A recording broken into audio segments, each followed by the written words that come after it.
Welcome, citizens of Arconia, to the front lines of liberty and the edge of the unknown. You are tuned in to the voice of valor, the beacon of bravery, and the station of solidarity. 665.66 UHMR Chemrat Radio, broadcasting live across the galaxy. Engage your senses, for we shall take you across the interstellar void, right to the edge of the Leviathan war zone, where the skittering horror of the Tyranids haunt the very edge of the void. Are you doing your part? I'm doing my part. Remember, troopers, failure is not an option. We fight as one or we fall divided. The Imperium lasts forever. I am your overripe propagandist, Goblin King, joined today by our very own Scola Magus, the rogue archaeosavant Chac. Hey, guys. And would you like to know more? Yes. Sorry, I had that crossed out. Oh, no, you're good. You're good.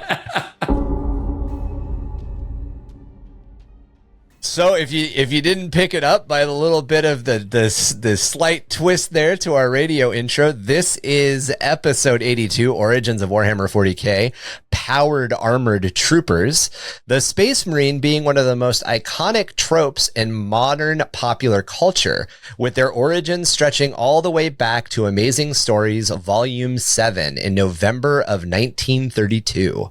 With the short story Captain Brink of the Space Marines by Bob Olson. And since then, we have gotten examples of the Colonial Marines from Aliens to the RDA's security forces in James Cameron's Avatar, the Demon Slayer Doom Guy of the Doom universe, and Master Chief Petty Officer John 117 of Halo. However, everything has its origin, and nothing has established the modern image of the Space Marine more in the minds of everybody than Robert A. Heinlein's 1959 sci-fi novel Starship Troopers. This is one of the first sources that gave us a fully detailed and described behemoth of environmentally sealed power-armored suits, something which has become the iconic look of the Astartes of the 41st millennium, arguably one of the most iconic figures of the modern age of science fiction. John Steakley's 1984 sci-fi novel Armor continued with this tradition, adopting a more medieval-themed set of power armor before pitting his singular soldier against a tide of giant ant-like bugs and a grinding and unending conflict, one that left him unable to sleep, heal, or even think, his psyche constantly worn down until only the machine of war that he had turned into remained. And both of those are really good books, a little differently. But just a piece of trivia to put in here. Did you know that not only did Heinlein write the iconic Powered Armor book, which we'll talk about as we go on, but he also had a big hand in designing the first high-altitude flight suit, which was a precursor to modern-day spacesuits. Yeah, the spacesuit. Can you move your mic just a little bit closer to you? There we go. How's that? There we go. Yeah, you're good. Yeah, I was like, he got a little farther away. Yeah, no, it's really interesting to look at like a lot of the environmental, underwater environmental suits, high altitude environmental suits, all of this stuff that and the funny thing is, as much like a lot of people know, if you say Space Marine, it automatically conjures an image into your mind. And whether or not it's Master Chief, whether or not it's Doom Guy, whether or not it's an Astartes, it conjures environmentally sealed power armor to your mind immediately. However, not a lot of people know that it goes back to the novelization of Starship Troopers, because the movie Starship Troopers doesn't have environmentally sealed power armor. Of course, there's a real reason for this, is that until recently, we didn't have either the technology or the money to actually do power armor suits. I mean, so you now have the Master Chief show that was on Hulu, Netflix, whatever. I watched a couple of episodes of it. CGI, you have to do CGI to get suits. Yeah. Before then, you just couldn't do it. So when you go back to a lot of the things that you mentioned, of course, the Starship Troopers movies, which we are not covering, but also the Aliens and all, those are all, if you want to put those in the 40k universe, those are all guard movies. Yeah, they all end up being guard movies. They are not Marine movies. I mean, the Starship Troopers movies, as They could be Cadians Yeah, exactly. on an outpost being overrun by Tyranids. That's what that movie is in a 40k. It's not Space Marines. It's not power armor. And in case you guys were worried, before we move any closer into the events of the Horus Heresy, the Schism of Mars, and then each Legion Astartes themselves, we will be back to talk about Space Marines in wider impact against popular media. As Chac mentioned, other than giving a couple of ways that the movie and the book are different, we won't really be getting into the movie at all today. The iconic stormtroopers of the Star Wars universe, Master Chief and the doomed soldiers of Reach, Rico's Roughnecks from the movie side of things, Rainer's Raiders from StarCraft, the cybernetic nightmare fuel to demons everywhere, Doom Guy, and the Martian Marine Bobby Darper will all get their time in the spotlight. However, before we dive into our actual episode, as we're both kind of rabid sci-fi fanboys, Chac, I want to know your thoughts on the golden age of science fiction in general, that this era of writing that Heinlein Starship Troopers comes from. Okay, so I loved it. I grew up in, so I'm early Gen X. I'm right on the cusp of whatever that, boomers that are before. Boomer? Yeah. So we're like on the opposite sides. Yeah. I'm right on the cusp of Gen X. That's where my wife is. So, so when I was old enough to start reading science fiction, let's say I was around 10, we're looking in the mid 70s. And that's really sort of the tail end of the golden age. You know, the golden age of science fiction went back to basically post-World War II, just post-World War II. They had some stuff that went earlier, but I really wouldn't. They actually could take the golden age of science fiction back to the late 1800s with... I've kind of always looked at it. I've kind of always looked at that. I was trying to figure this out earlier too. I like that you brought it up. I kind of always looked at that chunk as pulp sci-fi. Well, no, because you could go, I mean, because look at, 20,000 Leagues Under the Sea, A Trip to the Moon. Right. You know, that was the genesis of science fiction. You look back to the 20s, which I read a lot of 20s science fiction too. A lot of that is pulp. That pulpy era. Yeah, Doc Savage, and you had all the, my favorites were the Barasum series. Okay. So, but that was all earlier. Yeah, the golden ages, I mean, we're really talking post-war. And a lot of the themes that you see in golden age science fiction were set up by starting with the combat vets from World War II, writing, and then going through and wrapping into Vietnam. So you had a lot of science fiction that was influenced both by the utopian free love of the late 60s, early 70s, and also the Cold War, World War II, and Vietnam. Those were all wrapped into the golden age. So the way that they break it down, and they being whatever shadowy organization decides these things, is you've got the pre-golden age, which was 1904 to 1933, which I would argue is kind of the pulp age. Yeah. And then you have the golden age, which is 1934 to 1963. Okay. And then you have, I guess, what you would consider the post-golden age. Silver and then Age. We've got maybe... usually it's so weird. I don't understand, like, because they do this in comics too. Yeah. I've never really understood how they do the ages of these things. Because like you have Silver Age. I think Silver Age comics is before Golden Age, and now comics like the MCU exists in like the post Golden Age or what. I don't understand how they break it down. I really don't.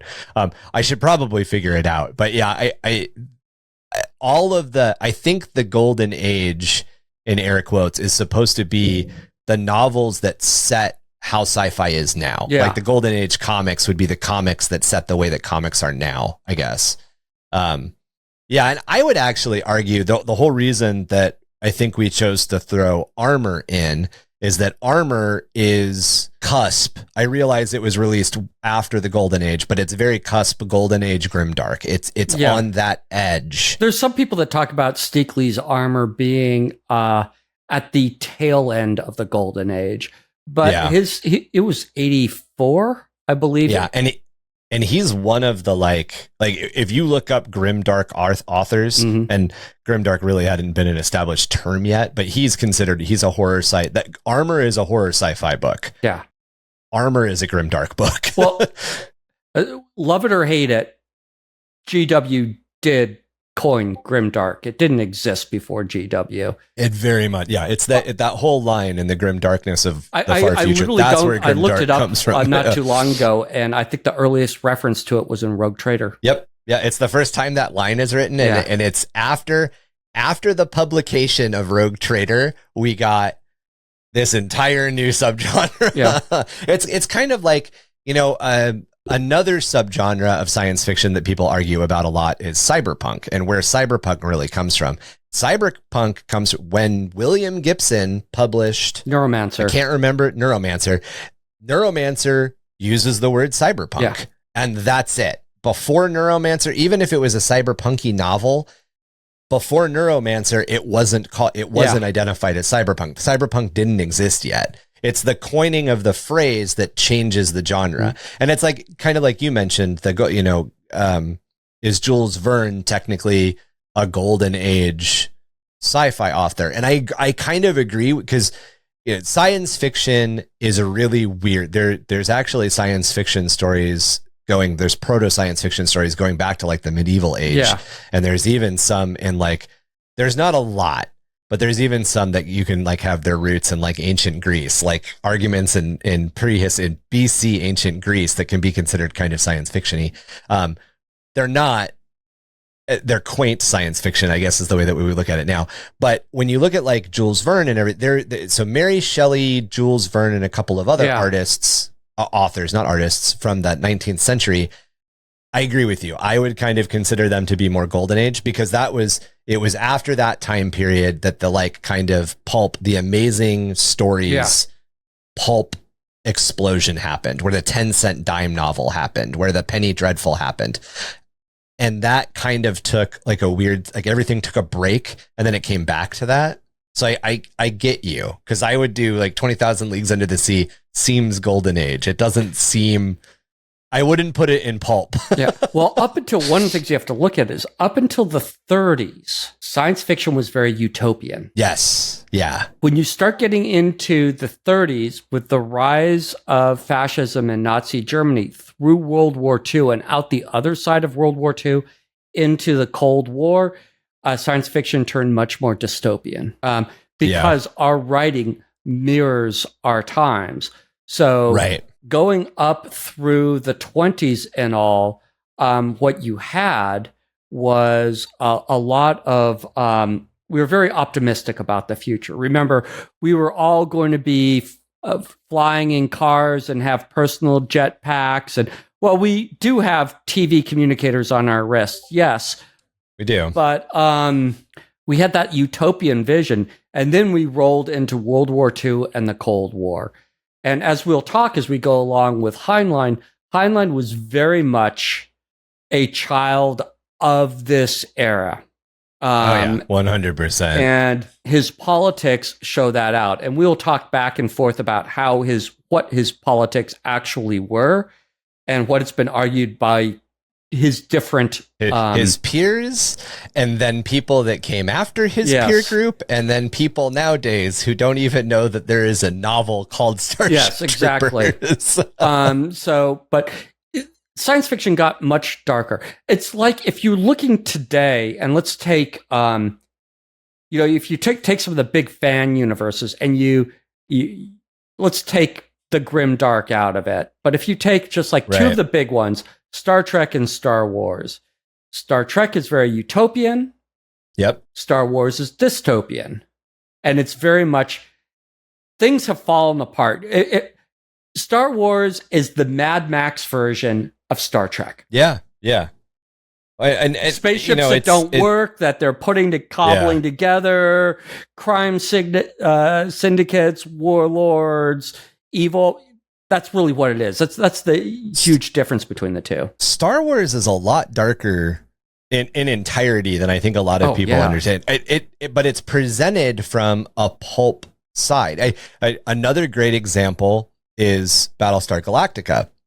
The original Battlestar Galactica show that came out in the 70s, 80s is very pulp. It is very, I almost said Johnny Bravo. It's very Flash Gordon. Yeah. It's very uppity, and it's the same thing. It's that post-Vietnam era of science fiction where everything was fun, fast, and furious. That was the point. Mm-hmm. The point was to be, but the story at its core is not happy. No. And when they re-released Battlestar Galactica in the early aughts, we got a much darker, a grim, dark version of Battlestar Galactica until the last season where Starbuck is Jesus or something. I don't know. Anyway, spoilers, light spoilers for Battlestar Galactica. Starbuck is Jesus somehow. I don't understand. The last 3 episodes, I'm like, what just happened? And then somebody was like, the writer's strike happened. And I'm like, that only kind of explains it. There was enough of a show that even the scab writers should have been able to figure out how to make it work. Okay. But it's just, it's really interesting how these stories that we internalize as being kind of fanciful and adventurous are really dark. Lord of the Rings, another example. Lord of the Rings, the cartoon, and then Lord of the Rings by Peter Jackson. Mm-hmm. Very, very different representations of the exact same story. Yeah. It's really cool. I think it's cool. Anyway. But anyway, I've read all of these. This is what I grew up on. I grew up on sort of the golden age reading Doc Smith, Heinlein, Asimov, yeah, and there's people we're not talking. Well, I can't remember author names at this point, but there's books that we're not talking about. We haven't brought up Slan, which is actually a book. We haven't brought up Berserker. Mm-hmm. We haven't brought up the Hyperion Cantos by Dan Simmons. There's a lot of stuff in this. Frank. We've already talked about Frank Herbert's Dune, but there's a lot of miasma, I guess, kind of around, to use a grimdark term, kind of around that was swirling in the ether when Rick Priestley and the guys were sitting down and putting the bones of the guys were all 40,000 Rogue Trader science fiction, fantasy nerds. Yeah. Yeah. This era, this is the era they grew up in. Yeah. I mean, they're my age, pretty much, give or take around there. And this is, I don't know how old Andy Chambers is, but he's about my age. Yeah, they're all, they're all core Gen Xer. Yeah. Essentially. And so this is what we grew up on. And what we didn't grow up on was the internet and YouTube. We grew up with books. And we read all of these books. Yeah, the theater of the mind was much more important. Strangely enough, I have not read Stranger in a Strange Land. Really? It's like the only Heinlein I have never read. It's really weird. Yeah, I've started it before, and I just never. It's his free love. Well, no, it's his free love reaction to Starship Troopers. It is, but his sexuality is a bit strange in some of his books, and we'll get into that too. It's kind of like we talked about Frank Herbert from Dune's obsession with women with feet. So it happens. Heinlein has a lot of lines that sort of go into incest. So yep, yeah, you can't get away from that. There's some interesting things. Well, yeah, to kick it off, Robert A. Heinlein was a science... Heinlein is how I pronounce it. You say Heinlein. I've never actually heard it pronounced, so... Robert A. Heinlein, I'm just going to go with Heinlein. That's fine. Was a science fiction author, aeronautical engineer, and naval officer, having the distinction to hold the title Dean of Science Fiction Writers, and he is widely regarded as one of the most influential authors in the genre. He is from Missouri, and early on, he developed an interest in science and engineering before serving in the U.S. Navy and working as an aeronautical engineer before he transitioned full-time into the life of an author. He wrote numerous novels, short stories, and essays tackling a wide range of themes, including space exploration, politics, libertarianism, and social issues, and is known for his thought-provoking ideas and compelling storytelling. Heinlein's works are characterized by strong, independent, and self-reliant characters and an exploration of futuristic societies and moral dilemmas that they bring about. His style was marked by a combination of scientific accuracy and speculative imagination, making his stories both intellectually stimulating and wildly entertaining. Some of his most famous works include Stranger in a Strange Land, a novel that explores human nature, religion, and sexuality, and Starship Troopers, a military science fiction novel that delves into the themes of duty, citizenship, and the military's role in society. And then, of course, there is The Moon is a Harsh Mistress, a tale of a lunar colony's struggle for independence from Earth. His ideas continue to influence novels, games, TV shows, and movies to this day, while his exploration of political, social, and technological issues in a speculative context has left a lasting legacy as a giant in the world of science fiction literature. Perhaps nothing of his ideas is more wide-ranging or foundational than the concept of power-armored space warriors, personified no clearer than the Adeptus Astartes of the Warhammer 40k universe. So, yeah, and he wrote, by the way, a lot more books than this. Oh yeah. We touched. There's probably 5 that I tried to cut that list down, but there's probably 5 big ones. Those are the 5 who can walk through yeah. walls is one of my favorites. So that was part of, he had a character that was basically him.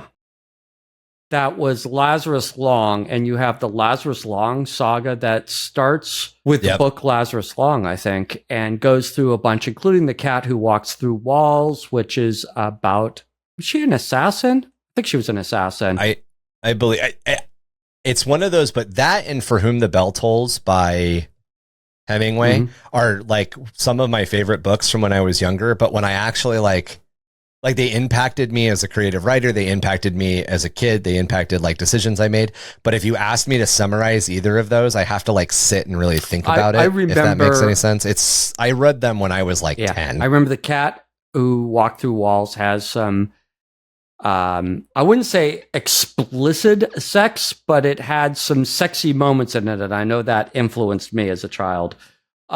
Stranger in a Strange Land also has some. But Stranger in a Strange, if you're into weird toe stuff, Stranger in a Strange Land has some weird toe stuff. And you know, we know the people that listen to this podcast are into weird toe stuff. Or is it just the people that put out the podcast? I don't know. I think it's just Marky. I'm not sure. He's not here. If you're not on the podcast, you can't defend yourself. You're free game. Yeah, you know, he asks me for toe pics all the time, which is weird because I've got like fungus toe, but, you know, I send it to him.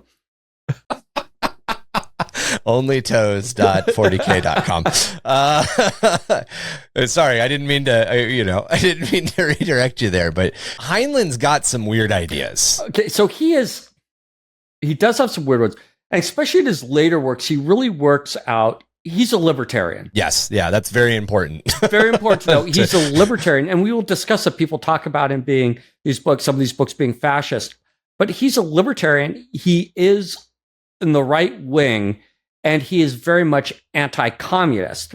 And so a lot... Yeah, he's a 50s, 60s libertarian, yes, which is very different from a modern libertarian. Modern libertarian buys a town in Connecticut, stops paying taxes, and the Bears take it over. That's, by the way, true story. Look it up. Buy my crystals. No. No, they literally, a bunch of libertarians got together, bought a bunch of property in a town, took over the town council, basically canceled all city, everything. Nobody would pick up the garbage and all, and the Bears took it over. Okay. That's modern day libertarianism.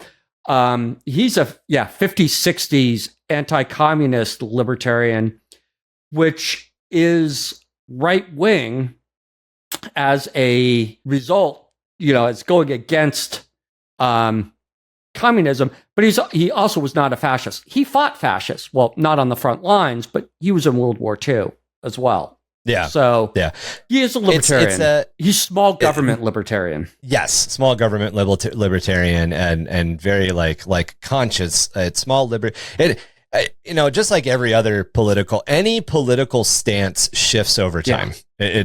It's kind of the takeaway. But Heinlein is like an Ayn Rand era libertarian. Yeah. And people say that his political shifts, his policies shifted from being pretty liberal into that he couldn't get a job in the military because he might have been too liberal at one point, to he divorced his first wife, and his second wife was conservative libertarian type, and his politics changed at about that time. Yeah. So pretty big disclaimer before we jump too far into the series. Not only are there going to be a lot of spoilers for Starship Troopers and Armor as the novelization, but the movie Starship Troopers and the book are pretty different. Yeah. We could probably do an entire podcast on a bunch of stuff. As a really quick example, Dizzy is a man and dies within the first 4 or 5 pages of the book. Yeah. So Carmen is not Rico's girlfriend, although she does become a pilot. And Carl is a technician, not a psychic. So, and I would think we'll toss this one in here now because of the difference is Verhoeven, who did the Starship Troopers movie, did not read the book before the movie.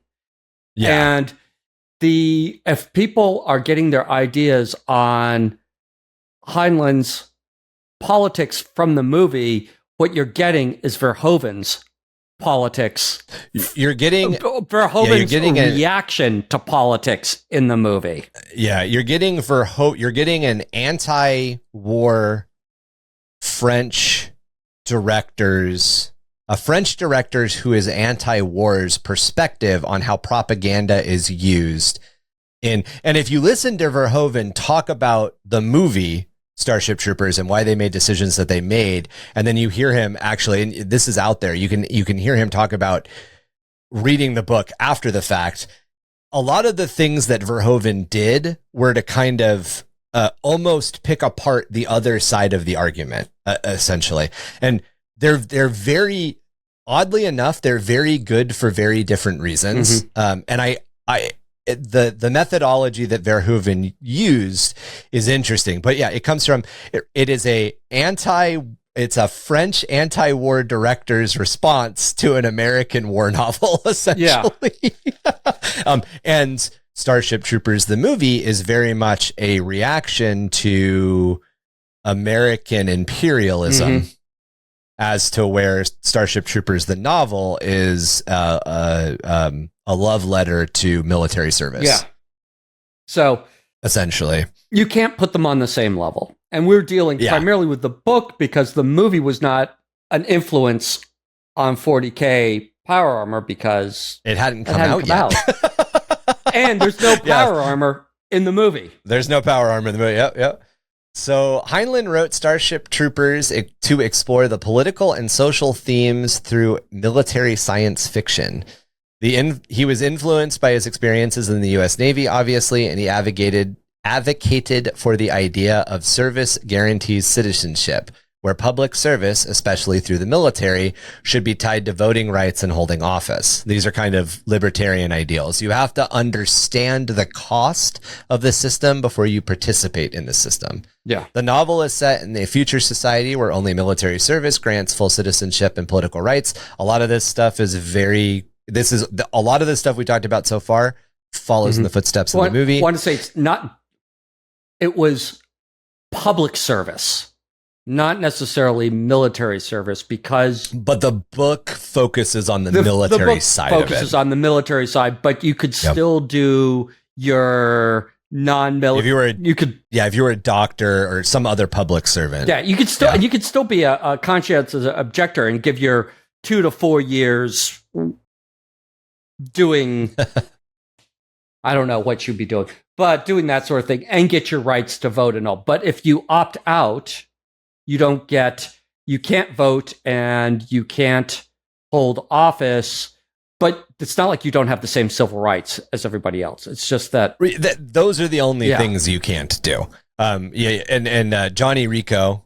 So the story follows Johnny Rico's journey as he joins the military to become a citizen and fights in a war against 2 different alien species.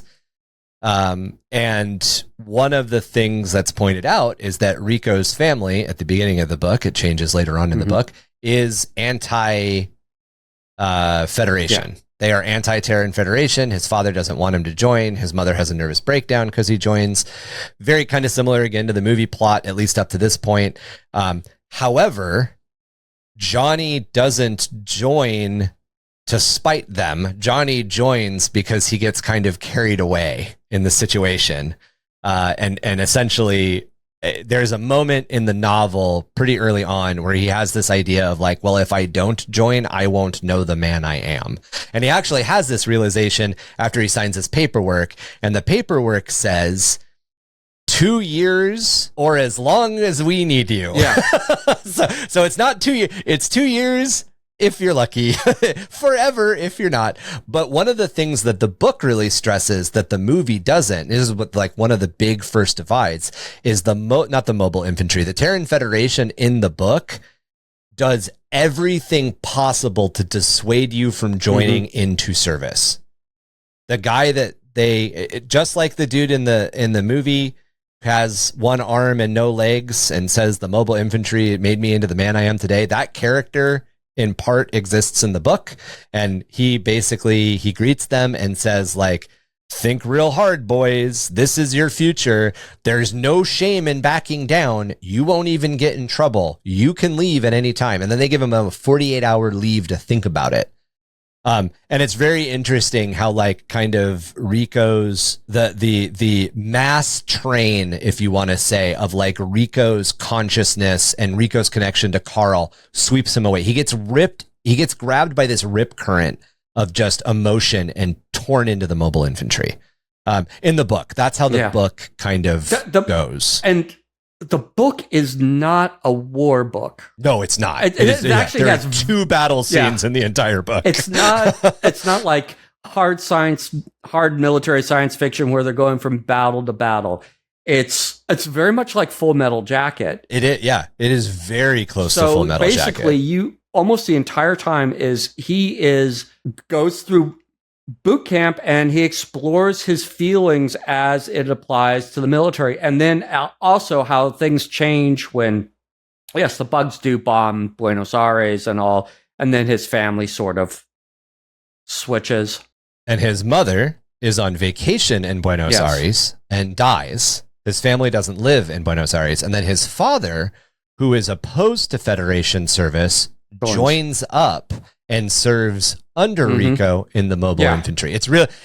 There's a lot more family dynamic that happens. But yeah, and that's one of the things. So I reread the book in preparation for this episode, and that was one of the things that, like, because I mean, I play the video game, the squad based video game where all you do is like shoot bugs that constantly come at you.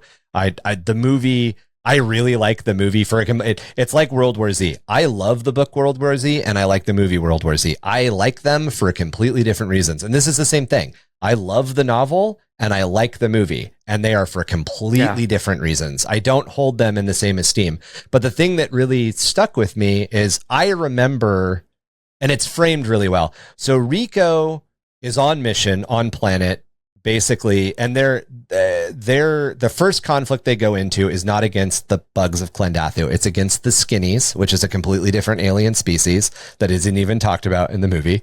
And they're there, and their entire mission is to do as much collateral damage as possible in a short period of time. And then they all group up, because the idea is that they all have to group up in a tight space to be picked up by the Thunderhawk, the big boxy drop pod ship, to get taken off planet. And it's all very precise. It's all clockwork.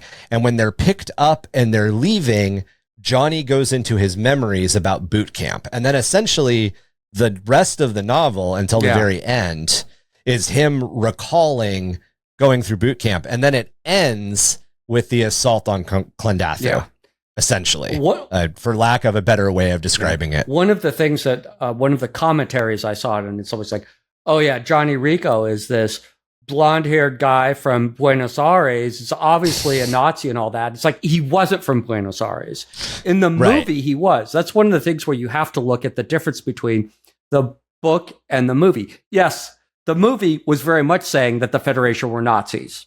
But the movie was pointing out that Verhoeven's point was to point out the dangers of militarized propaganda, as to where the novel was written to essentially point out the dangers of like, if you want a real short, simple answer, the dangers of communism.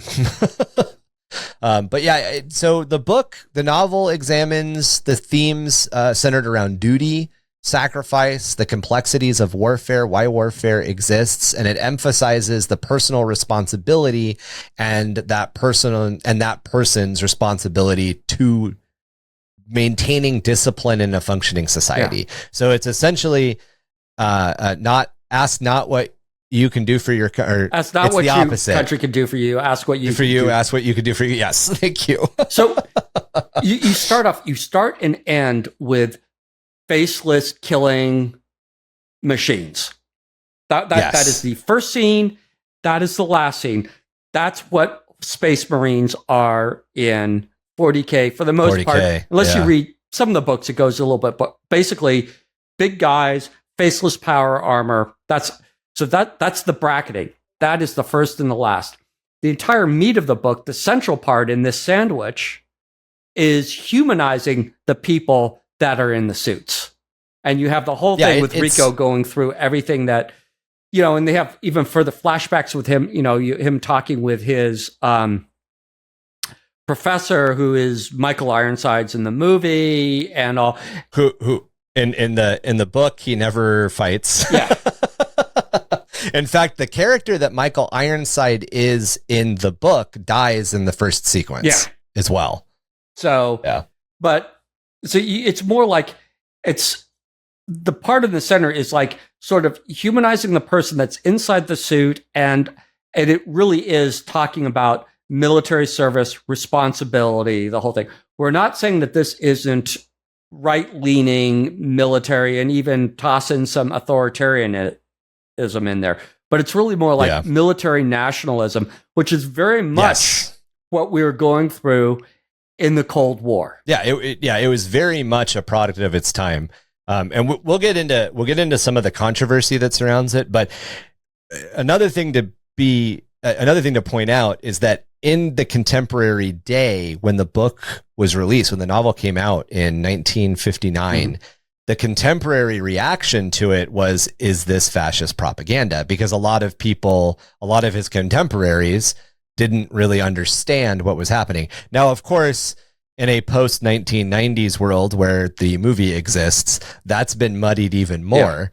And we'll get into a little bit of that controversy. But just to pick out the big divides between the movie and the book, and why the book is core to Warhammer 40k, one of the really big important things is the fully sealed, environmentally safe, powered armored suits.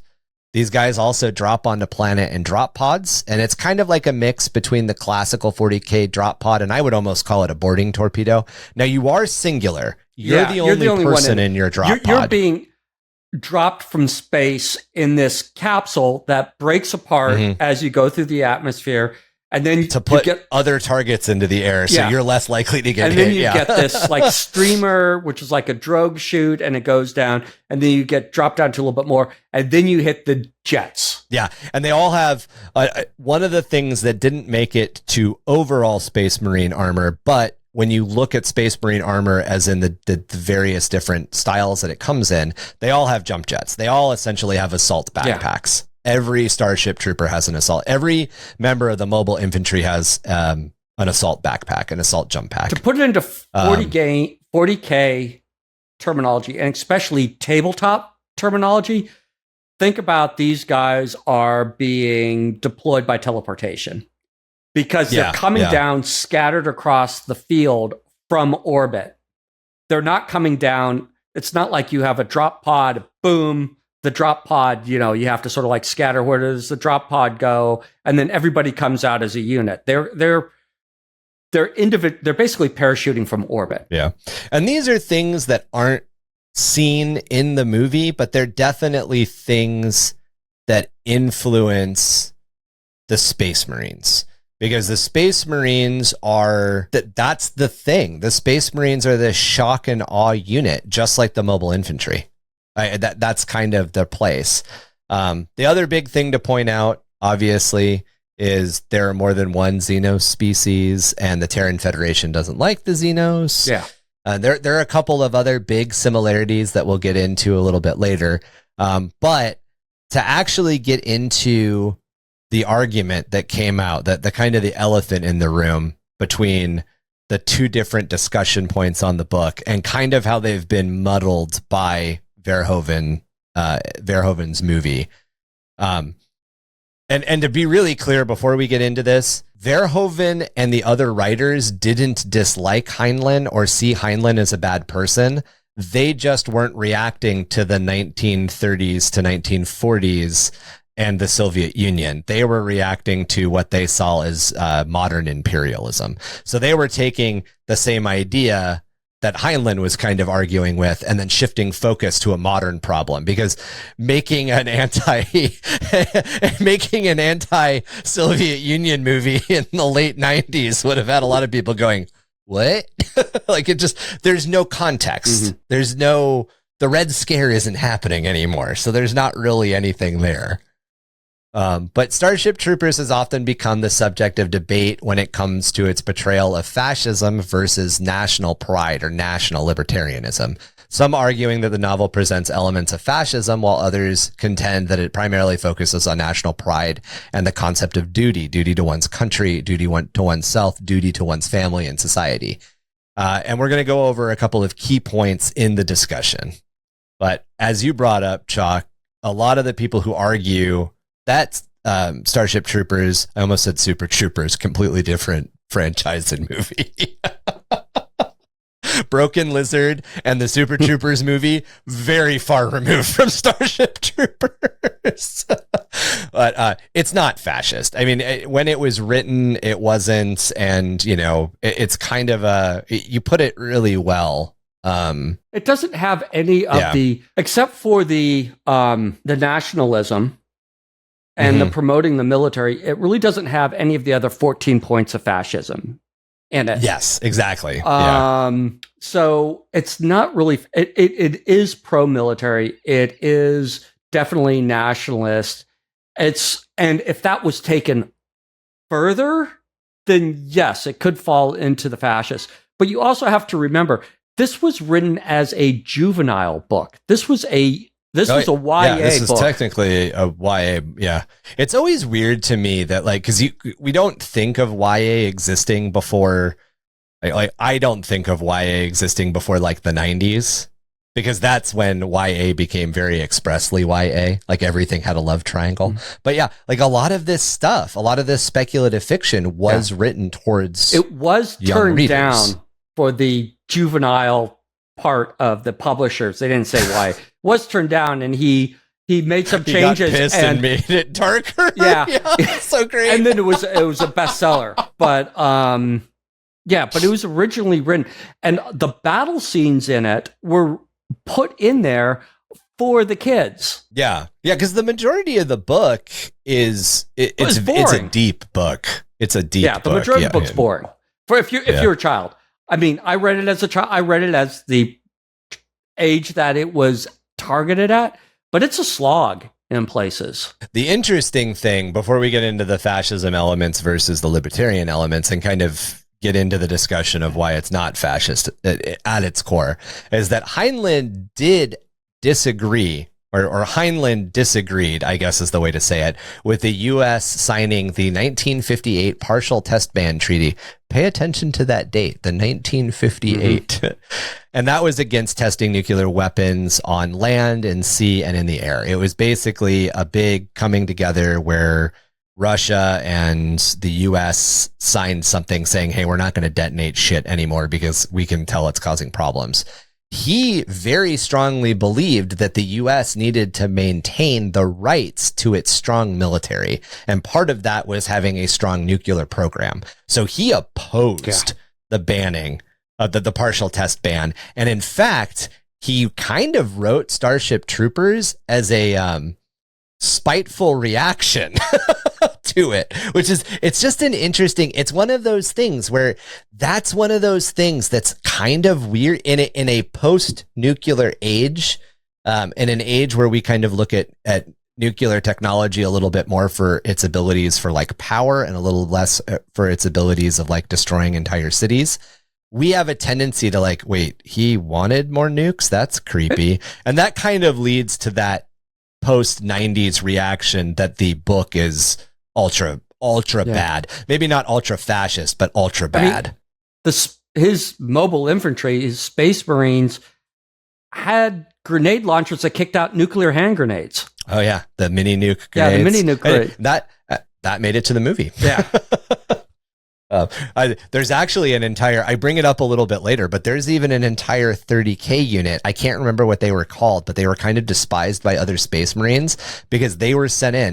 They were always small units of 5 to 10 specifically trained Marines, and their entire point was to waste the planet as horribly as possible. And these guys, so even in 40K, of course, in 30,000, so in 30K, there were Space Marines with nuclear rocket launchers and nuclear grenades right out of Starship Troopers, the book, right out of it. So the novel's depiction of society has very militaristic and authoritarian structure, as Chac mentioned earlier, where only those who serve in the military gain full access to citizenship and the right to vote. Of course, the other side of that is public service. And by public service, kind of think of like most countries that have a mandatory service, you can serve in the medical wing of the military as well. And that's like the conscientious objector. You're still doing service, but you still work for the military in bunny ears. Critics argue that the limitations that this places on society resemble one of the points of fascism. The military is highly revered and often seen as the ultimate authority, with unquestioning loyalty expected from all of its members. Discipline and rigid structure is kind of just a function of the military. You kind of have to have and maintain discipline or stuff falls apart. So even to where this seems fascist, the military has rules. So not younger, but so less experienced military members don't accidentally blow up half of the galaxy. Yeah.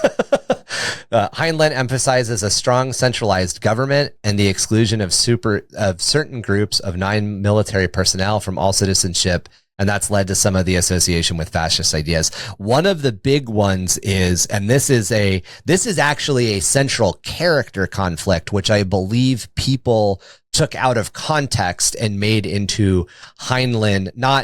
They removed it from the context of like a family argument. And that's the big thing. The entire the argument, what should have been seen in my point of view, and of course this is just finishing reading the novel a couple of days ago, is that the conflict is, does duty and service go to family first, or does duty and service go to country first? That's the conflict that Heinlein was introducing. However, the context in which it is introduced is that Rico's father is a heavy and very successful mercantile agent.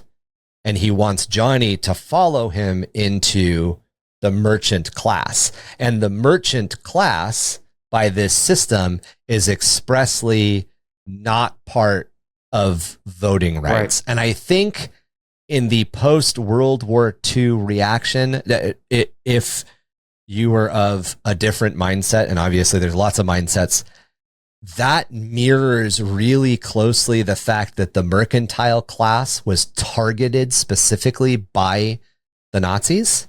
And I think that led to some of this opinion, when I think what Heinlein was doing was, I want you to have a safe, rich life.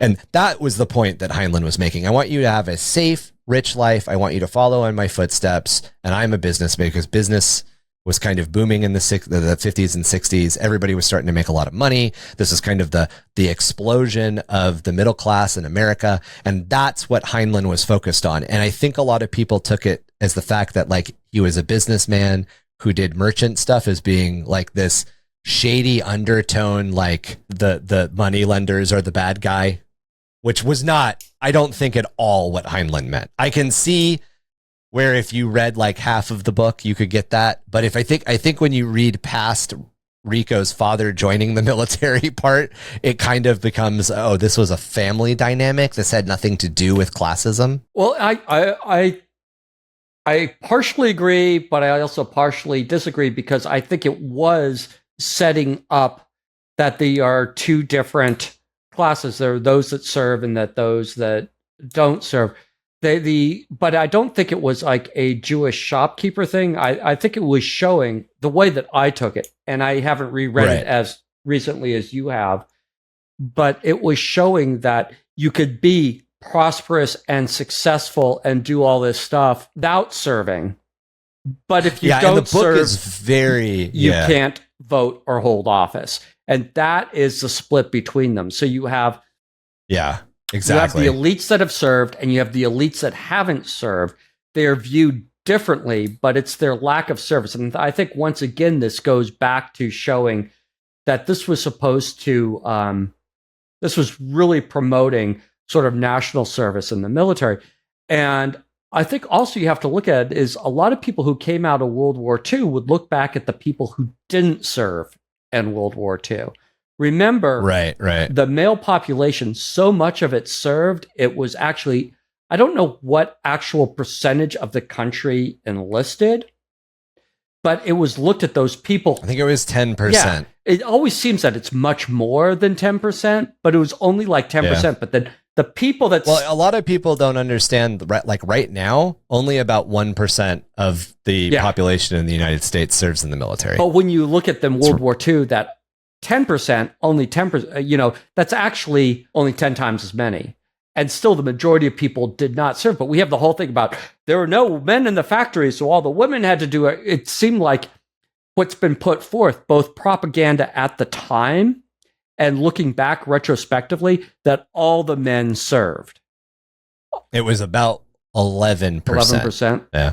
So if you look at it as 50%, because at the time, generally speaking, women didn't serve it, and that's not necessarily true. A much smaller percentage of women. So say 40% of the American population doesn't serve because they're women. Then of that remainder, 10%. 11% is a little bit. 11% of the male population is a little bit bigger. But then you also have to factor out the population also takes into account people who are too old to work and people who are too young to work. It's population. It's not working age population. Yeah. So, but I mean, so people who did not serve were looked at askance. Like, why didn't you serve? I served. Why didn't you serve? And I think that was part of it. I don't think that there was any sort of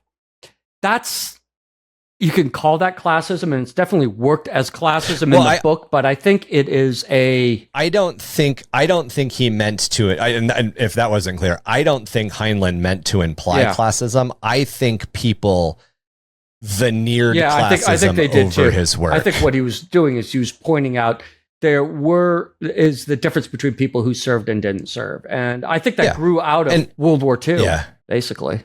And a lot of the novel, not a lot of the novel, a lot of the first 25% of the novel is very much written in a way to dissuade Rico from becoming a part of the military. So I think that's another thing that a lot of the detractors don't really realize is that a lot of the story points that they kind of pick apart and fascism, this is an example of fascism. It's is it though? Because it's the system trying to dissuade people from joining the military. It's trying to say, not everybody needs, there's a part of the book that very clearly states the military doesn't need everybody in it. Yeah. The military needs people in it, and that there's pride in that national service, but you don't need, not everybody, don't graduate and join. Yeah. Think about it. It definitely doesn't glorify the boot camp either. Oh, no. The boot camp's horrible. At all. People die in it, and yeah. In fact, the movie gets a lot of the boot camp stuff pretty fucking accurately. It's worth noting that Heinlein's intentions and the novel's interpretation have been the subject of a lot of debate, though, and Heinlein himself was known for being very complex in his political views. So Starship Troopers is just an example of his exploration of various things through his writing. And it can be seen as touching on both the elements of the reader's interpretations, which can vary, I'm sorry. And this can be seen as how it touches onto all of the various ways these elements can be viewed by the reader's interpretation, which all vary, leading to a diverse opinion and a lot of kind of debate over what the book portrays. And I think we both agree with this. Verhoeven's interpretation of the screenplay, because he read the screenplay before he wrote the book, even further muddies it. And if you're listening to us right now and you haven't read Starship Troopers, it is available as an audiobook. I would, if you're not somebody who necessarily is a voracious reader, definitely go out, try that audiobook. It may even be old enough. I don't think it is yet. I don't think it's a classic yet. It's getting there, but it may be one of those ones that's on a free audio library someplace, because that does exist. It is as Chac said, it's a little boring, but it's very good. It is a very, very good book, and it has a very complex, layered message. And I think that kind of drives us back to Warhammer 40k, which is also complex and has a layered message. Well, I mean, definitely there are, there are fascist elements in 40k. Just let me tell you. Oh yeah, 40k very much. It's approached satirically. Yes, yeah, and even libertarianism approached satirically. It's very much a like. I like putting it this way. What is it? It's called, is it Airheads? No, Spinal Tap. And this is Spinal Tap. They turn it up to 11. Yeah. So Warhammer 40k turns it up to 11, and then they go one step out and they turn the next thing up to 11 too. Yeah. You got two factors of turning it up to 11. And it's 40k was very much a reaction to 1980s political changes that were happening, just like Starship Troopers was a reaction to 1960s political changes that were happening, just like Transformers is a weird political reaction to things. I'm sorry, a weird political propaganda of why you should join the military in the 2010s. Yeah. Michael Bay was approached by the United States Army to make a commercial. That's Transformers. Anyway, just kind of playing around with it. But just like Heinlein's novel, Space Marines of the Adeptus Astartes are shock and awe troops, often dropped from orbit to perform precise and surgical strikes against an enemy, more often in the advance of a wider deployment of rank and file troops. The mobile infantry is a shock and awe portion of the infantry. There are other soldiers that the book doesn't really get into detail about them. They're mentioned a couple of times, almost exclusively towards the first 25%. But the mobile infantry goes in and fucks shit up, and then somebody else comes over and takes over. The mobile infantry doesn't stay. The Astartes also drop from orbit, just like the mobile infantry. In this case, though, their drop pods have multiple people in them, and their Thunderhawks come and pick them up. However, this also kind of mirrors the one-use, one-soldier drop pod of the mobile infantry, and the fact that the retrieval ships that pick them up are kind of described as being boxy. Which, like, a Thunderhawk is pretty boxy. The main equipment featured in the mobile infantry, which translates over to the Astartes, is the environmentally sealed suit of powered armor that can be equipped with a wide array of weapons suited to a specific or very wide array of tasks. The suit amplifies their agility and strength in both cases, and it is powered by a neuromuscular interface in both cases. However, in Starship Troopers, instead of there being like a black carapace, it's actually it's in the back of their brain, right? Yeah. It's almost it's a post-hit. It's like a neural link or subconscious something. neural link. Yeah, but the suit of armor in both cases acts as a second skin. Do you remember? Do they say how big the armor is in Starship Troopers? I think it's about 1,000 pounds. It's. I mean, again, like Space Marine armor is about 1,000 pounds. How big the guys are when they're in the power armor. They call them steel gorillas, and it, you can find a couple of different. I can't remember, to tell you the truth. I think a lot of it is because when they do talk about the armor, it's in relation to the skinnies or the bugs of Clendathu, which both are bigger than humans. So We're as tall as skinnies. Okay, well, how tall is a skinny? Yeah. Like, I don't know. I mean, other than skinnies are naked all the time, weird sexual thing going on there. Heinlein, what's going on, bro? Why are all of these warriors just running around swinging? And obviously the bugs of Clendathu, also always naked. Also, different classes of power armor exist in both universes. In general, it's kind of funny. There's a stealth scout suit variant, there's a standard variant, and there's a heavy variant in both universes. There's also a command variant, and a lot of the book, when the book gets into a lot of the technology, I found this interesting rereading it. They spend a lot of time talking about the command frequencies and how the command frequencies can be used. And if you're familiar with any Warhammer 40k lore, the command frequencies of the Space Marine helmet are really detailed, which almost makes it weird that so many lieutenants don't wear their helmets. Yeah. Like, hey, dude, your entire upper suite is just useless right now. As I mentioned earlier, specifically in 30k, there was an entire... Do you remember what they were called? They were in the Heresy. They were in the Great Crusade. They weren't Devastators. They were the precursor to Devastators. Were they like Eradicators? Or they have a name like that. But they were basically, if a planet wouldn't submit, these guys would be sent down to basically cause an ecocide. And they would do it with nuclear launch, shoulder launch nuclear missiles and nuclear grenades, and like they would screw up like mini virus bombs, all sorts of shit to just screw up the planet. And it was like, it was the answer before. Maybe they're called Exterminatus squads. I think there might be Exterminatus squads. I mean, you know, when you look at, you know, you had Devastator squads, but those were just heavy weapon squads. Yeah, those are just heavy weapon squads. I think they might have been called maybe Exterminator squads or Exterminatus squads, but it was essentially the Imperium's, it was the step down from a full Exterminatus. You wanted to teach a lesson, but still keep, you know, you wanted to keep 50% of the population of the planet. You'd send these guys down and they would like nuke half the world, essentially. And then they'd be like, serves you right for not listening to us. And they were actually despised by other Astartes. Other Astartes were like, this is a dirty form of war.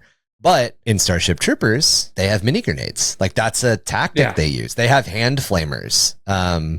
They've got a ridiculous amount of ordnance actually on their suits. You know, people always do this. And I hate when people take verses and they're like, which is stronger? Because you can always make an argument. There's a guy on TikTok that's why the Federation is so much better than Warhammer, and I'm just like, you know, you can't compare these things. But arguably, the loadouts and, you know, the mobile infantry in Starship Troopers were definitely scarier than the average Space Marine, I think. Yeah, if Space Marines had... Right. Well, and yeah, you're right, because there's always like that weird, the false equivalency. Yeah. But I agree with you. So one of the things that I very clearly remember, this is where I got the 1,000-pound thing. When they drop, they weigh 2,000 pounds because of all the extra shit they're carrying. So a lot of times when they're deployed, they're supposed to use everything because when they're picked up, they have to weigh less or they can't make escape velocity. So, you know, like you have like the Space Marines have like some crack grenades. They talk about the mobile infantry bounding across the field, basically using jump packs and just deploying, shooting grenades out of the side of their backpack. They go for it. They're just like, okay, so you know something those, like 18. You know those videos of like the C-130 or the A-10 or whatever, dumping flares. Yeah, that's the mobile infantry going across the battlefield. Except they're not dumping flares; they're just shooting grenades off as they go. Yeah, and those are their high explosive grenades. And then they've got Rico's got in the first action sequence, the first battle sequence of the book. Rico has been made a squad leader because the squad leader above him died in the last drop. And we'll talk about the meritocracy here soon because they're both the Legion Astartes and the mobile infantry are meritocracies. But he has 6.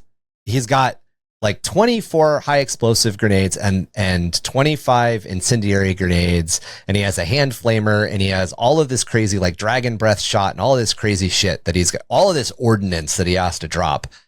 And then he has 6 mini nuke grenades and 6 mini nuke rockets. Yeah. Like, it is a staggering, it is having, it would be taking a Primaris Marine, putting an assault backpack on him, giving him a combi bolter that's hanging off his side. Think of that new the lieutenant that came out in the Leviathan box set. But instead of having 2 knives in his hand, he's got a rocket launcher on his shoulder, and then adding like off the back of the assault backpack, basically adding like Tau style like vents that are specific for dumping grenades. And maybe that's what it is. Mobile infantry armor is like Centurion armor, if Centurion armor was capable of moving quickly. It's insane. It is insane how much that they just, but it's the same purpose. The mobile infantry goes in, they create a bunch of havoc, and then they leave. And then somebody else comes and deals with the problem. End of the day. Other things that they share in common: Astartes can selectively rest, which is another concept that has its roots in Heinlein's book. Although in this case, the squad leaders, through post-hypnotic suggestion, can turn off entire chunks of the unit. So basically, everybody gets back in the dropship and they're flying back up to the ship in orbit. And Johnny can basically go, okay, the U4 on my left side, deep sleep, and they immediately fall into deep sleep, and they only need a couple of hours in it, and then they come back refreshed as if they had 8 hours, which is very similar to how Astartes can essentially turn off parts of their brain and like sleep while being awake. Other things: the Space Marine chapters and the mobile infantry are meritocracies, which means that there is no existence of commissioned officers. You don't, if you have a college degree, you don't automatically become an officer. You only become an officer. Everybody's a private.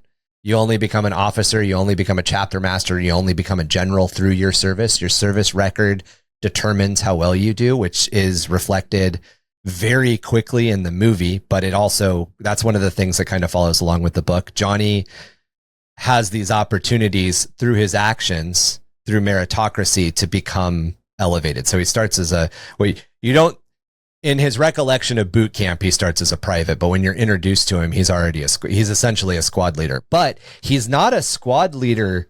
He is a temporary squad leader, and it's only by his actions that he's granted the title fully, essentially. Also, to quote the book, the teacher, the Ironside, I can't remember his name, the professor of the only class you can't fail in the novel in high school, which is moral ethics and service, I think is the name of the class. Moral ethics and philosophy or something. But one of the things that the teacher says is authority is violence, and violence solves everything. And honestly, tell me that doesn't sound like something the Imperium would say. Like, I realize that it's very short, but there is a lot of Rico's recollections of what his moral philosophy, you're right, it is just moral philosophy, teacher says, very much feels like these snippets, like only in death does duty end, he will be my shield. Like all of this quasi-religious one-liners that kind of circle around the Space Marines feel very Starship Trooper-y.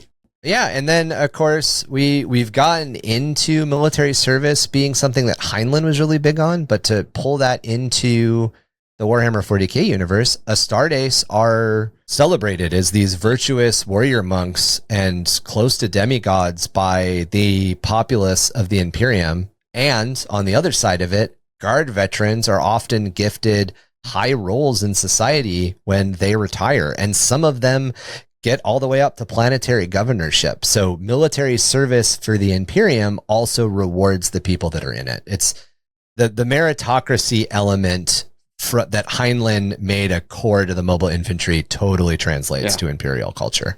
And then, of course, we've got all of the kind of silly ones, like the Imperium of Terra and the Terran Federation. The Terran Federation coming out of a bloody conflict of nuclear fire at the end of the 20th century, and then of course Holy Terra coming out of the nuclear fire of the Unification Wars. I don't think we can Earth go is into no longer called Earth. Called Terra, because that's used pretty much. That it's pretty ubiquitous, but this is kind of just as we talked about with Asimov. These are things that these Golden Age authors established. This is where that comes from in a lot of ways.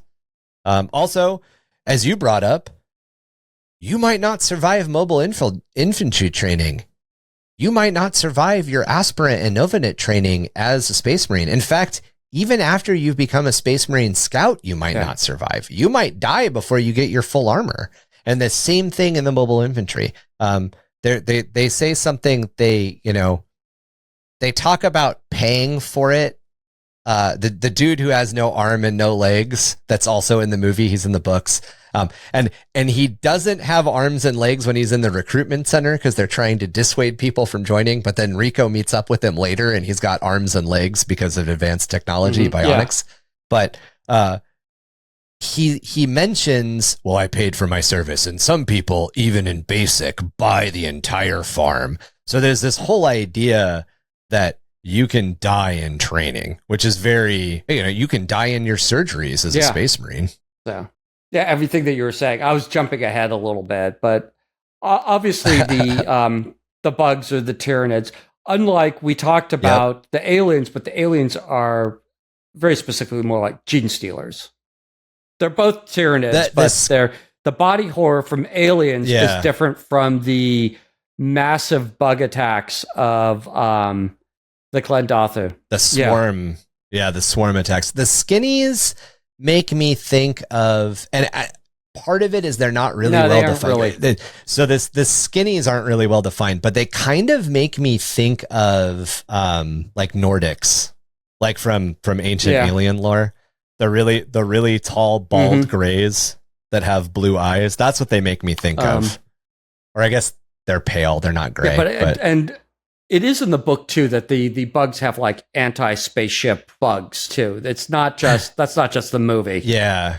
Well, and the bugs in the book are not a mindless hive mind.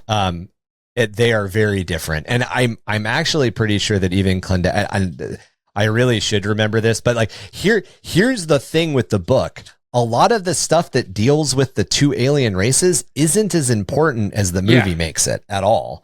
And that kind of reflects in my recollection, because I can remember a lot of the moral dilemma that's talked about. I can't remember. I don't think Klendathu is their home world either.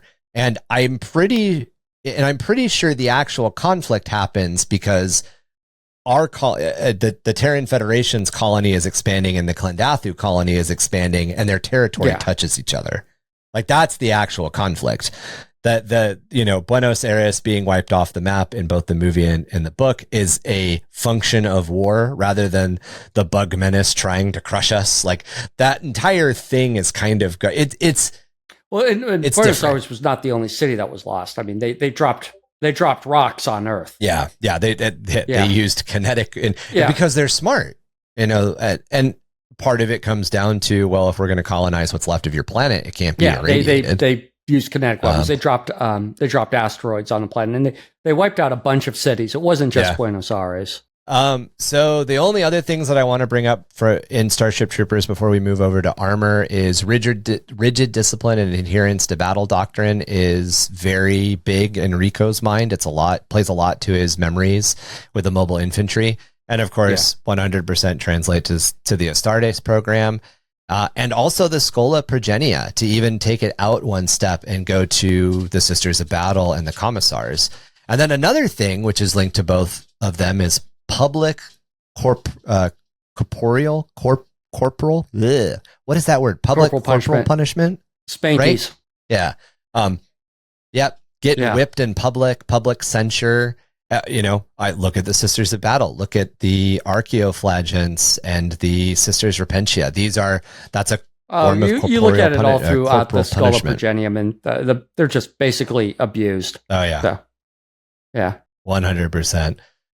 So to jump over to Armor, the second book that we wanted to talk about, John Steakley was an American science fiction and fantasy writer known for his two major novels, Armor and Vampires, ending in $.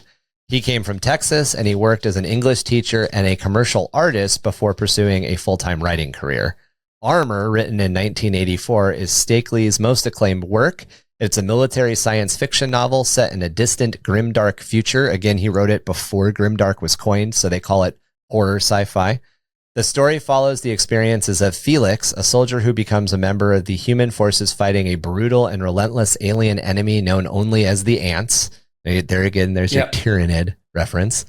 The novel delves into themes of war, survival, and psychological toll that combat has on its soldiers, or on its soldier, because it really only... Well, it follows just like Starship Troopers were following pretty much one guy. Armor received praise for its gripping action and exploration of the human condition in the face of overwhelming adversaries, or adversity. Armor is a military science fiction book. Almost the entirety of it is battles. If you are looking for the fast battle version of Starship Troopers, it's Armor. There's much more. If you want battles, it's Armor. Yeah, if you want action and like there's a scene in Armor where I don't remember if you remember this, but he's got the female combatant that's with him, and he's kind of protecting her, and the ant comes up, and the ant grabs him by the leg, and it's kind of like dragging him off, and his weapon's empty, and he and the ant are fighting over the ant's plasma weapon. And he's shooting the ant. And so the thing that happens in Armor a lot is that Felix's brain cannot comprehend the trauma he's going through, and his conscious body shuts down. And the machine, I believe is what he calls it, takes over. And the machine is just the word that he uses when he met a bunch of Russian guys on a train before he started his comedy tour as Bert Kreischer. Sorry, there's a cross-reference there between an American comedian that I just realized has the whole story of the machine. But in the Steakley book, when Felix crosses over into the persona of the machine, it's this like rigid, psychosomatic, unconscious combat training that he's been in that takes over because his conscious mind can't deal with it. And in this sequence where he's protecting this female soldier, and I want to say that this is actually one of the ones. So Armor split into 3 chunks. The first chunk follows Felix. The second chunk is the people who find his memory module and watch it. Right. And then the end, and you come back to Felix and you finish his story. But he's like blasting this thing, and he keeps attacking it after it's dead. It's just, Armor is brutal. Armor is very much, and a lot of the similarities that I think that you deal with a Stardust is just this constant in the grim darkness of the future, there is only war. If Armor had a tagline that you wanted to put it in the now, if you wanted to apply it after it's been written, that's it. That this war is unending. There's Old Man's War, there's the Endless War, there's a couple of different novels that all kind of fall into this genre. I didn't realize you'd only written 2 books. Anyway, yeah. So, thank you. So the second book that he wrote, Vampires, with $, is his only other novel, and it takes a different turn from science fiction. It blends elements of horror and action. It follows a group of vampire hunters led by the enigmatic Jack Crow as they battle the undead. The story is fast-paced, filled with gritty violence and dark humor. The novel was later adapted into the movie John Carpenter's Vampires, which was released in 1998, which I believe... I can't believe it's that old. Stars James Woods. And Bruce Lee's daughter is in it. Oh, really? I didn't know that. Sharon Lee is in it. Before Sharon Lee was a producer. I always like that. I mean, it's a fun movie. It's not a great movie. It's a fun movie, though. It is an interesting reaction to Interview with the Vampire. Like, I will say that there's some great parts to it. I like how the minor spoilers for the John Carpenter's Vampires. I feel that it was released almost 30 years ago. No, almost 30 years ago. So, I love when the priest buys it. It's like what the vampire says to him right before he blows the priest. The entire sequence is just, like you said, It's a fun movie. I wouldn't I call liked it a how good they movie, would, but it's a fun movie. They shoot the vampires with a crossbow that's hooked up to a pickup truck, and they just drag them out into the sun. And they drag them out. Yeah. John Carpenter's vampires is very much what if rednecks hunted vampires. Yeah, that's exactly what it is. Which I imagine. I haven't read Vampires. I'm going to have to go back and read it because I liked Armor quite a bit. I imagine that the book probably is very similar. Have read it, but yeah, no, it's good. I've got an author. I'll have to dig him up to give to you, but very much he's actually a redneck that builds rockets at the Redstone Armory, and he writes some nice sort of like more like high science fiction stuff, and he's written some other stuff, and he's very but it's got enough actual physics built into it, but it's very much fun read. Gotcha. That's super cool. So yeah, Steakley's impact on the genre of science fiction and fantasy is incredibly significant, even though he only wrote 2 books. He died young, by the way. Both Heinlein and Steakley are no longer alive. I think Steakley died in like the early 2000s, if I remember correctly. And it wasn't, Heinlein served on, I want to say, one of Reagan's like panels for the Star Wars space defense system. Like Heinlein banged on into his 80s and 90s. Steakley, I don't think made it past like 60. But yeah, he's got a few. He's one of those people that a lot of people look to for horror sci-fi. The kind of foundation of what would become grimdark is the subgenre that he wrote in, and a lot of military science fiction that exists now borrows from Armor. And I think that's that a lot of the things that we can pull over and characterize in the Legion of Stardays. One of the biggest ones, just from my recollection of reading the book, and it's been a while, is that there's 2 major things why you follow Felix. The first is every time they go into combat, they're sent for like 6 days. They're sent to combat for 6 days against the bugs, and then they're teleported in. They fight the bugs for 6 days. They're teleported back out to the ship. So you kind of got some Luna Wolves, Sons of Horus action going there. Then their memories, they're put into a med pod, essentially, to recuperate for 8 weeks. And during that 8 weeks, their memories of the combat are erased. And then they're sent back to war for 6 days. And it kind of like this cycle repeats and repeats and repeats. And there's an AI system, although it may not be an AI system. There is a system. There's a bureaucracy which decides, that's the best way to put it, who goes when. The problem is the bureaucracy fucks up with Felix's armor, and Felix keeps being sent. And it doesn't matter how injured he is, and it doesn't matter how psychologically fucked up he is. The system just keeps sending him and keeps sending him and keeps sending him. And you really get that idea of that like breaking down of what's left of the mortal psyche into the psyche of an Astartes as you read Armor. And when the people find his helmet, the other link to 40k, in my opinion, sorry, and then I'll turn it over to you because I really want to know your reaction to Armor. The people who find his helmet, who watch the recordings, at first they hate him. They're horrified of the shit that he has done to the ants. But by the end of it, they're driven insane because, again, they're not having their memories wiped. They're not having this post-hypnosis. They're not going through. They're seeing the shit that Felix is dealing with, and it erodes their psyches. And that's like the same thing. Like, would a guardsman understand an Astartes? It's just, yeah, anyway. But the biggest connection, obviously, would be the Tyranids, the endless Tyranid grinding war between the Tyranids and the Space Marines' Armor. I don't really have a whole lot to add. It's been a long time since I read this. I really liked it, but the way that the command or whoever screws up reminds me of sort of how the Imperium and the which is the bureaucracy, the Administratum, which is like, oh, that planet got lost because somebody misfiled a piece of paper. That urgent request for military support, it got put in the wrong pile. And They just got fucked. And that's what happens to them, like over and over and over again. And it's just it's crazy. It's and one of the reasons that I think we can't have, you know, a 90-minute, not a 90-minute, but like a 45-minute discussion on armor is because armor is military science fiction.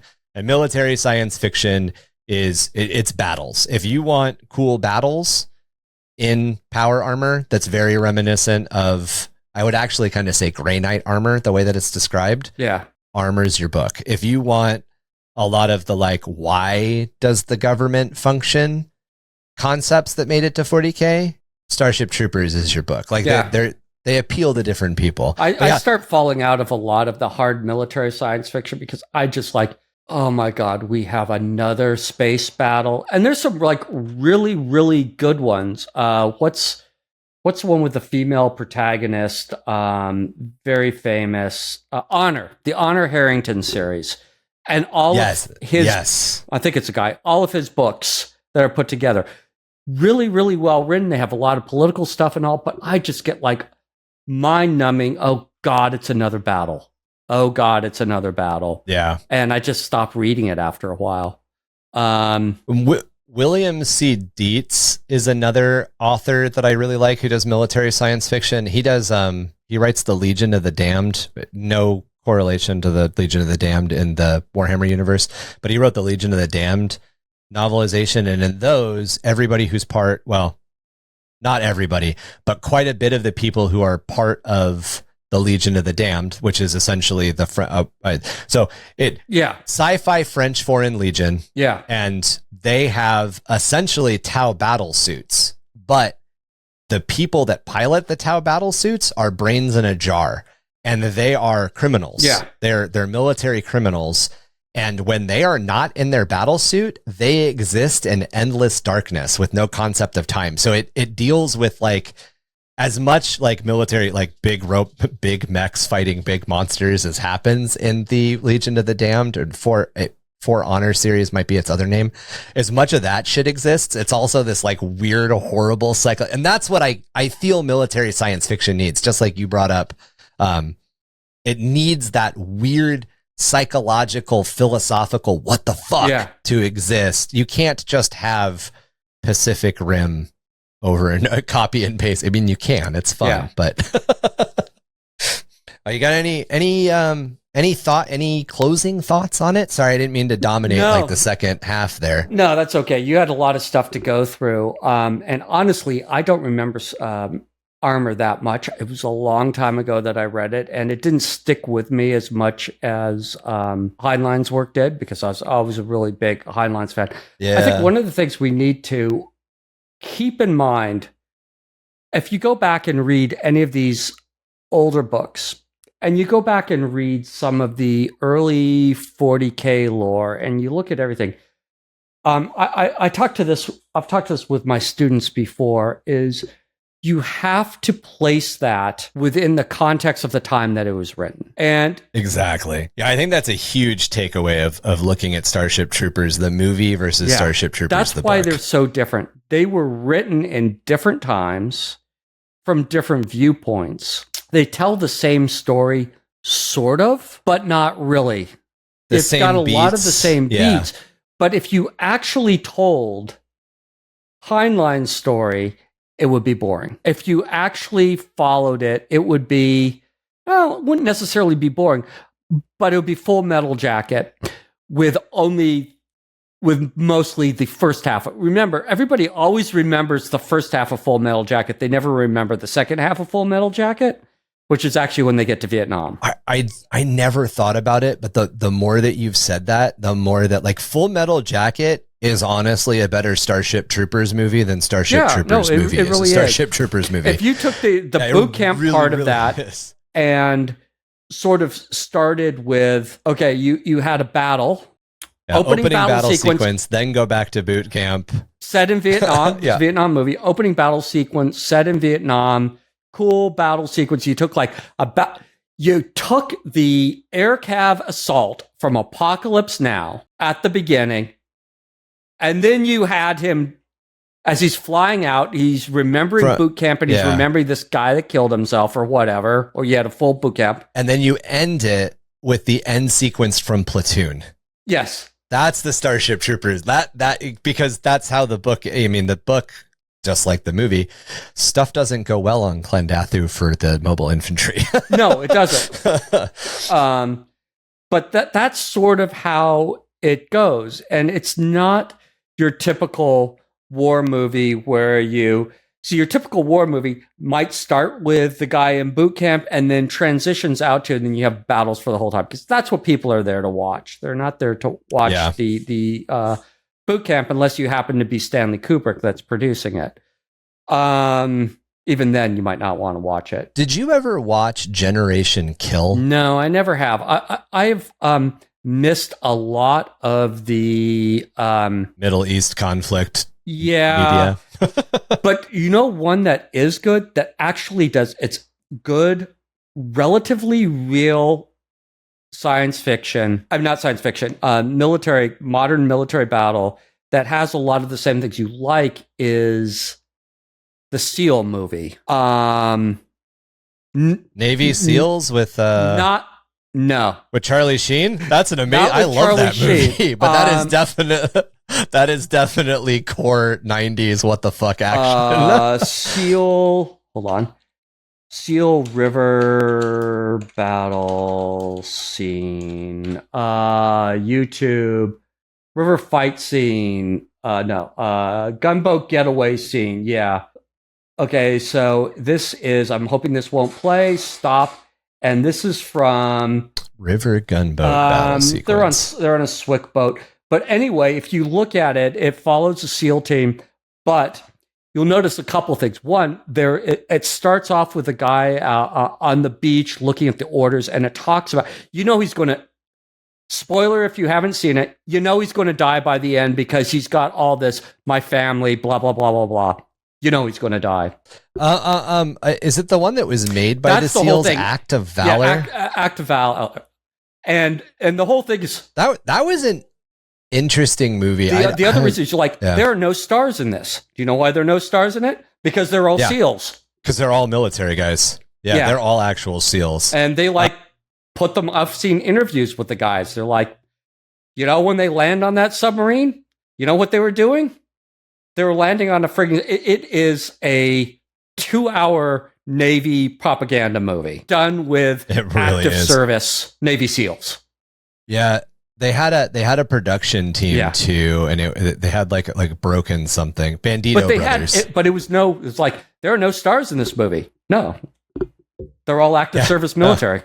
I think like one of the translators or something is like an actual. Like an actual. Well, she wasn't even a star. She was an actual actor. Yeah, the door kickers were all door kickers. They're door kickers. But it has a lot of that stuff where it's not just battle scenes. Yeah, and that's the thing with Generation Kill. Generation Kill is I think it's a 2-season HBO thing, and it's about the Afghanistan-Iraq conflict.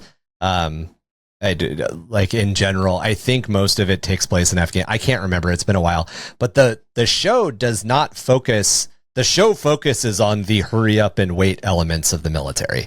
The fact that the majority of the time you're playing soccer with the local kids because you don't have anything else to do. You're trading candy bars with the guys. And that's kind of the flavor of Starship Troopers. Starship Troopers isn't an MCU movie. It's a retrospective.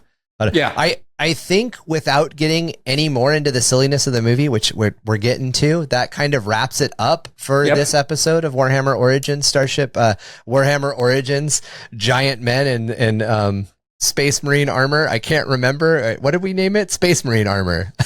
Yeah. Man. But thank you very much for joining us for episode 82, Warhammer. I can't believe it's 82. Origins of Warhammer 40k. Chac and I will definitely be back soon with some other looks at some literature that inspired Warhammer 40k. I think next we'll probably look at cosmic horror and H.P. Lovecraft before we jump into any more golden age stuff, because we We need to get that other element. We haven't talked about that other element that makes Warhammer 40k. Let me tell you, I am a huge Lovecraft nerd. Yeah, that's gonna be a fun one. But Chac, how can people find you and connect with you and your content on the internet? Okay, so I've got a couple of places. Instagram and now Threads. I'm at Chac Balam with an underscore at the end because somebody else has Chac Balam. I hate it when that happens. We'll put up a link to my Facebook group. I just use Facebook for hobby groups. I'm not so old that I'm looking at why you shouldn't be voting for these people or whatever. And everybody that like I'm friends with on Facebook are all muted. Literally, I go on because it's easy to do hobby stuff, but we'll put up the link to my group for Epic on there. Of course, you can find me on TikTok at Chac Balam, where I do mostly hobby stuff, but I also do a lot of anthropology because I'm an anthropology and archaeology professor, or was. And of course... And that's the other reason we have to have you and Emmy in the same... And of course... You guys can talk about licking bones. Oh, that was one of my best videos. And of course you can find me. Bones stick to your tongue. What was it? Bones stick to your tongue. Sandstone doesn't. I'm sorry. Literally, bone sticks to your tongue. Little chips of limestone, because bone and limestone looks a lot right. And I always have people go, "Is this bone?" And I'm here like, "No, but stick it to your tongue. Put it on your tongue. Does it stick to your tongue?" And if they say yes, I'm like, "Congratulations, you're a cannibal." No, don't swallow. But yeah, bone sticks to your tongue, limestone doesn't. And I can also be found, of course, on the Discord, but nobody ever looks for me on the Discord. But so the most places you can get me is probably Facebook, Instagram, trying to do Threads now. I have a Blue Sky, and Blue Sky's not working. I have a Twitter. I'm semi-boycotting Twitter. X. You have an X? I have an X. I opened my phone this morning and there was an X logo, and I'm like, what the fuck? The logo? I didn't download this. And I was like, oh, it's Twitter.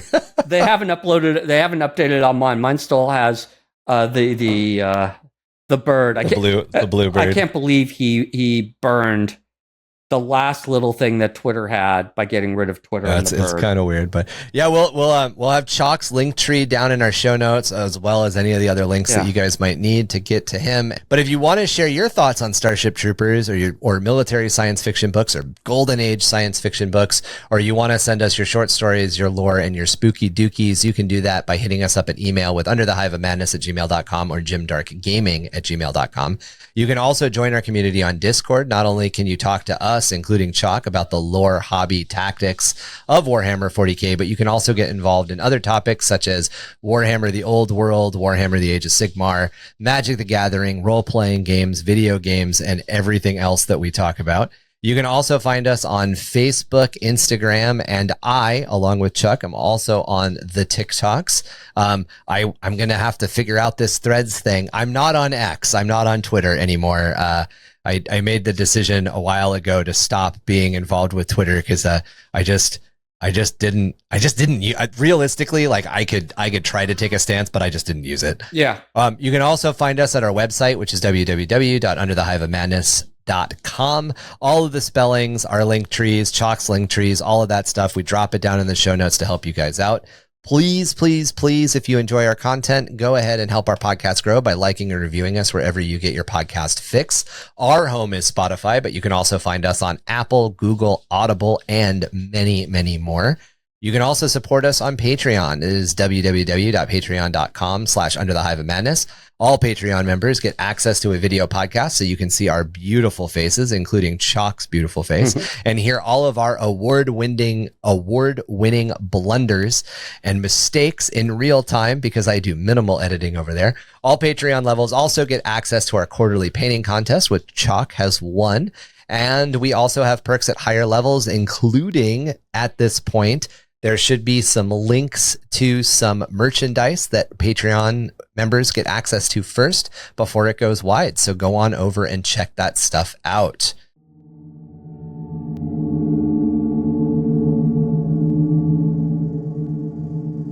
Chac, you're always helping me find the best Archaeotech gizmos, and by the look of this, we're gonna fill this entire Cargo 8 hauler. I might need to. Now, you see that little blinking light on the gun I gave you? Don't press that. That makes me think, nice hat. Thanks from Fifth Element. I was thinking about later on. I was thinking about like Zurg in Zorg, yeah, where they've got the where he's handing the guns to the other guys. Yeah, it's so great. Hey, and it looks like I have a new plasma tech that I can play around with. Better warn the entire ab stack. Last time I blew up at least half. Slashing through all the propaganda the Administratum wants us to read out on station, we are the lash of truthiness and rebellion, 665.66 UHMR Chemrat Radio, reminding all of you Chemrats, hive mice, and sump ghoulies to keep those dials fixed. Right here, same ratty frequency for a dose of the same ratty-ass attitude. Facing a four-armed emperor is like a dance with shadows. Hope dwindles as its grasp ever tightens. Resistance becoming a futile melody in the despair that rocks the underhive. I don't do the motherfucker thing anymore. I used to be like, but read a book. If you take anything away from Chac and my episodes, read a fucking book.